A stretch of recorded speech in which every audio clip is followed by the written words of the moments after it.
Hey guys, what's going on? Today we're going to talk about rest periods between sets and muscle protein synthesis.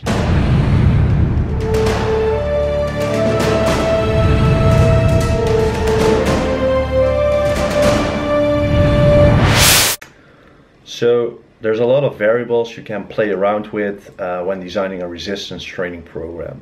So think, for example, which rep range are you going to train in? How many sets are you going to do, which exercises, the speed of contraction, or for example the rest period between sets.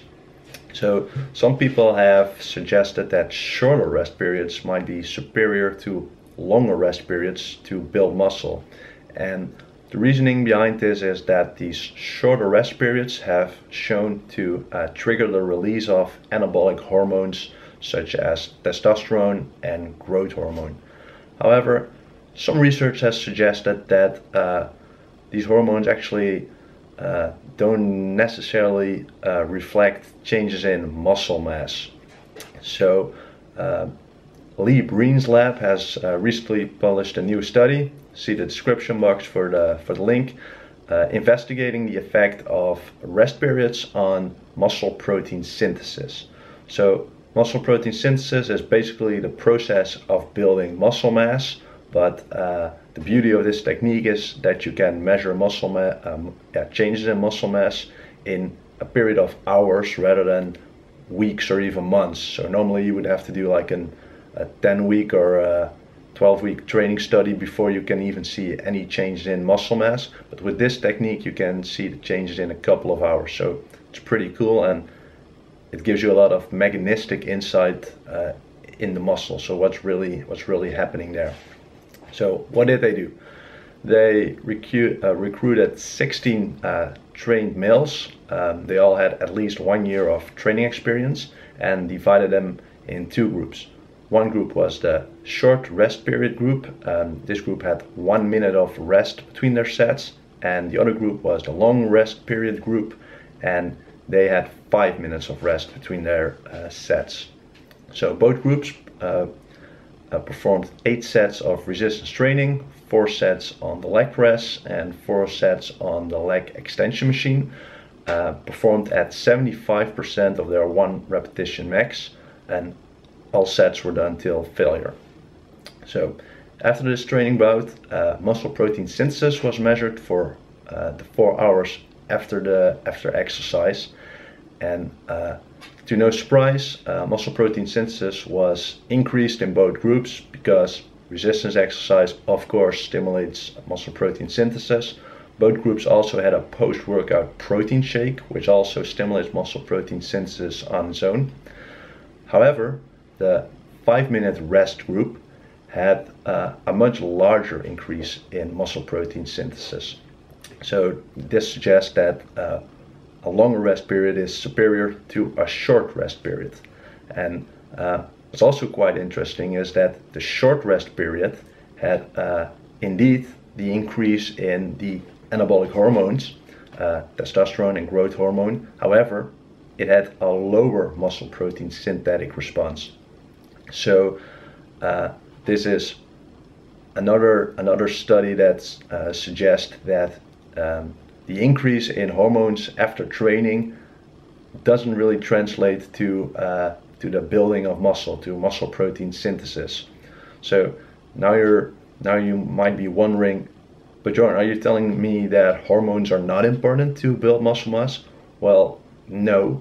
There's a huge difference between, for example, steroids, where you inject testosterone at supraphysiological doses, so doses much higher than your own body could ever produce, and you have these high doses for 8 weeks, 10 weeks, maybe 12 weeks, and that's completely different than a relatively small increase in testosterone that you only see for up to 1 hour. So the comparison doesn't make any sense. Yes, injecting hormones are very effective, but that doesn't mean that every time you see a small increase in hormones that this is going to have a huge influence on building muscle. So they also measured muscle protein synthesis the next day, so 24 hours after the exercise session, And at this time period, there was no difference in muscle protein synthesis between the two groups. So taken together, it appears that a shorter rest period is a little bit worse than a long rest period to build muscle. And this is also what you see in other studies. Some actual training studies have been done where indeed people have trained for weeks and weeks, and there you typically see that the longer rest periods groups build a little bit more muscle.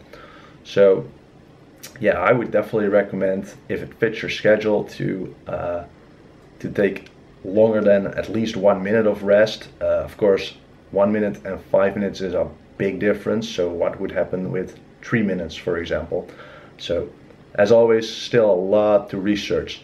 So if you wanna translate this research to the practical world, of course, you also have to take some other factors into account, such as taking 5 minutes rest compared to 1 minute is of course much longer. So what would happen if you would say you have 1 hour to exercise? What's more beneficial? Wait 5 minutes between each set, or rest only 1 minute between each set, and therefore you have a lot more time to do much more sets in total than the other group. So still have a lot of questions to answer.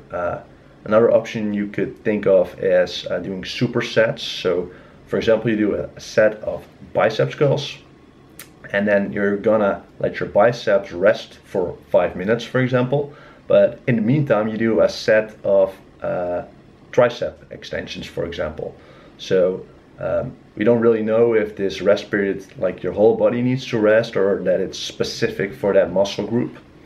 And finally, often you see that people take quite long rest periods when they do heavy exercise, like a compound movement such as a bench press or the squat, and for say like 5 repetitions, and then they wait really long before they do the next set. But then when you do isolation exercises such as a biceps curl, people typically go a little bit higher in reps and have shorter rest periods. So it's also possible that both rest periods have their own unique benefits, and a combination of both is the best.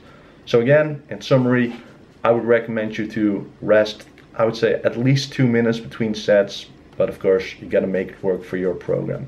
So I hope you liked the program. If so, like it, comment and subscribe, and I'll see you on the next episode. See you guys. Hey guys, thanks for watching my first video all the way till the end. If you have some feedback, please let me know, and help me out by subscribing above.